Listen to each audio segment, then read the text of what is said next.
सरकारी बजट और कर निर्धारण, इस पर हम लगातार कल के कालखंड में चर्चा की बच्चों। आज ये जो सरकारी बजट और कर निर्धारण है उसमें एक बात हम नई चीज़ देखने का प्रयास करें। सरकारी विभाग में नियमन, अब ये नियमन क्या है, तो आइए इस कालखंड को हम गति प्रदान करते हुए जानने का प्रयास करें।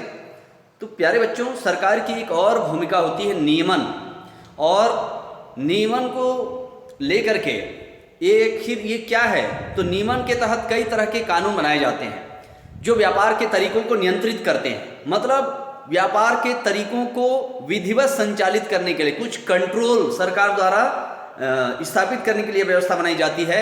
जैसे एक उदाहरण के लिए, आप खाने की चीज़ों के पैकेट्स खरीदते समय उन पर FSSAI का निशान देखते होंगे। इसका पूरा नाम है food safety and standard authority of India. पुनः ध्यान दीजिएगा, food safety and standard authority of India है। यह इस बात को सुनिश्चित करता है कि विभिन्न दुकानों और कंपनियों द्वारा बेची जा रही खाने पीने की सामग्री एक निश्चित सुरक्षा के मापदंडों का पालन करे। ठीक है, फूड सेफ्टी मतलब जिन चीज़ों को, जिन पैकेट को हम खरीदते हैं उसमें भारत सरकार द्वारा पहले जांच पड़ताल किया जाता है कि जो चीज़ बेचने के लिए बाजार में उपलब्ध कराई जा रही है वह उचित है या नहीं, फिर उसमें क्वालिटी कैसी है, फिर वह पैकेट में है कुछ दिनों के बाद वो खराब तो नहीं हो जाएगा, या रहेगा तो कितने दिन तक वो सुरक्षित रख सकते हैं। और इस बात को सुनिश्चित करने के लिए विभिन्न दुकानों और कंपनियों द्वारा बेची जा रही खाने पीने की जो सामग्री है एक निश्चित सुरक्षा के मापदंडों का पालन करे। इसके लिए भारत सरकार ने एक नियमन बनाया हुआ है।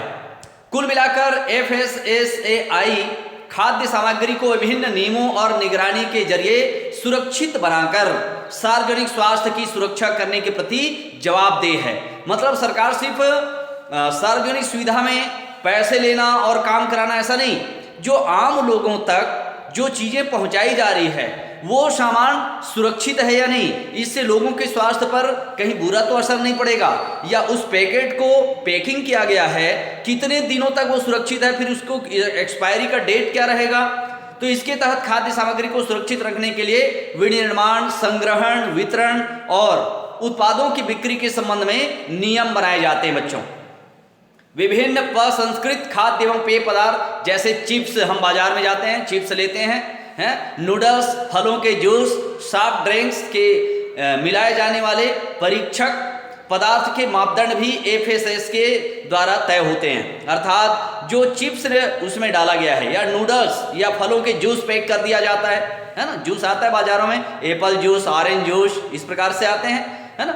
ऐसे जो चीजें हैं वो कितने दिन तक सुरक्षित रहेंगे, यह समय समय पर इसके नमूने भी, सैंपल भी भारत सरकार के नियमन द्वारा लिया जाता है, ताकि वह इस बात की जांच कर सके कि उसके द्वारा जो चीज़ें बाजार में बेचने के लिए उपलब्ध कराई जा रही है उनके द्वारा निर्धारित मापदंडों का पालन हो रहा है या नहीं।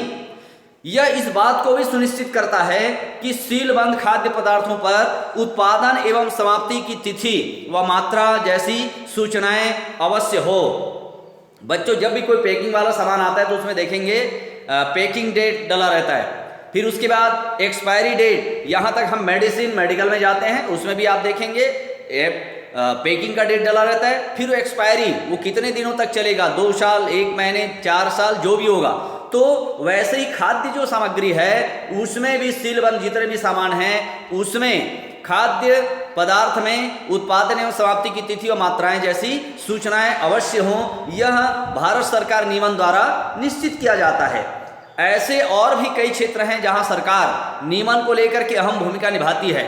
मुद्रा और शाख नामक अध्याय में हमने पिछले पाठ में रिजर्व बैंक ऑफ इंडिया, इसके बारे में चर्चा किया था। बच्चों, भारत में यह बैंक सभी व्यावसायिक बैंकों में के क्रियाकलापों पर नियंत्रण रखती है। मतलब भारत सरकार मात्र बैंकों तक नहीं, मात्र खान पान तक नहीं, बल्कि सार्वजनिक हित में, सार्वजनिक स्वास्थ्य को ध्यान में रख करके अनेकानेक क्षेत्रों में कार्य करती है। और आज हम जो पैकिंग वाला जो भी सामान लेते हैं वह किसके द्वारा, भारत सरकार के नियमन है ना, जिसको हम रेगुलेटरी कहते हैं। रेगुलेटरी के माध्यम से उस पर निगरानी रखी जाती है, सामान की गुणवत्ता का ध्यान रखा जाता है, उसकी पैकिंग डेट, एक्सपायरी डेट, यह सभी भारत सरकार की जिम्मेदारी है। अर्थात भारत सरकार सभी के सुविधाओं और स्वास्थ्य का चिंता करते हुए यह कार्य करती है। बच्चों, आज के लिए इतना, अगले कालखंड में और चर्चा करेंगे।